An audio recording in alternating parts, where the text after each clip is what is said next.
নিয়ে খবর সংগ্রহে এই মুহূর্তে বেজিংয়ে আছেন সহকর্মী দেবরাজ দেব। সরাসরি চলে যাচ্ছি তার কাছে। দেবরাজ, জানাবেন যে প্রধানমন্ত্রীর সফর নিয়ে চীনের প্রস্তুতি কেমন দেখছেন?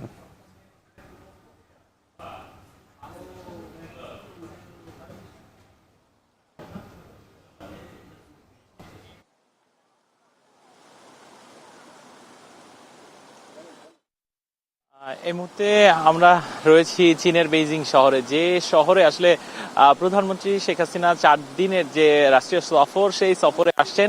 আর কিছুক্ষণ পরেই হয়তো প্রধানমন্ত্রী চীনে বেইজিং এ অবতরণ করবেন। সেই এয়ারপোর্টটি হচ্ছে ক্যাপিটাল ইন্টারন্যাশনাল এয়ারপোর্টে।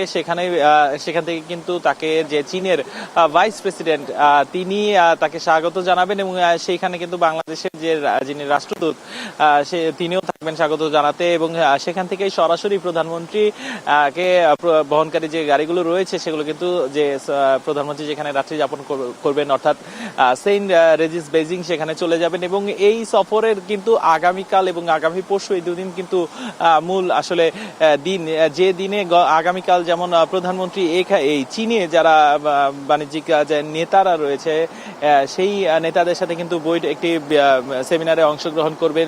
সেখানে বাংলাদেশের, আমরা জানি কিন্তু বাংলাদেশে চীনে এক ধরনের বড় বিনিয়োগ কিন্তু অংশীদার চীন। সেই ক্ষেত্রে কিন্তু এই যাত্রা, এই সফরে চীনা বিনিয়োগকারীদের কিন্তু বাংলাদেশে বিনিয়োগের আহ্বান জানাবে বাংলাদেশের তরফ থেকে প্রধানমন্ত্রী শেখ হাসিনা। এবং এছাড়া চীনের তরফ থেকেও কিন্তু বিভিন্ন ধরনের আসলে যে সহযোগিতা, সেই সহযোগিতার কথা বলা হয়েছে। বিশেষ করে যোগাযোগ খাত, প্রযুক্তি খাত, এই খাতগুলোতে কিন্তু চীনের সহযোগিতার এক ধরনের কথা রয়েছে। এবং আমরা এখন পর্যন্ত জানি প্রায় 20টি চুক্তি বা এবং সমঝোতা স্মারক সই হওয়ার কথা রয়েছে দুদেশের মধ্যে।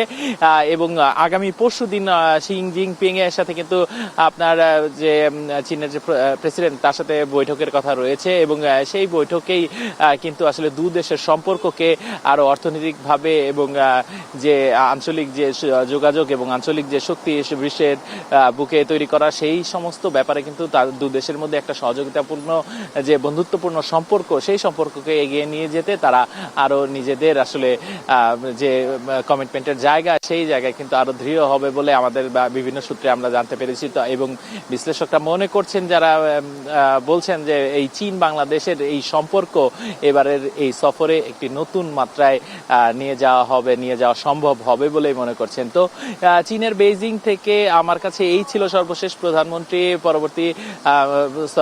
পরবর্তী সময়টাও আমরা আসলে আপনাদের সাথে সংযুক্ত থাকবো। নাফি, প্রধানমন্ত্রীর চীন সফরের বিস্তারিত জানাতে বেজিং থেকে যুক্ত ছিলেন সহকর্মী দেবরাজ দেব।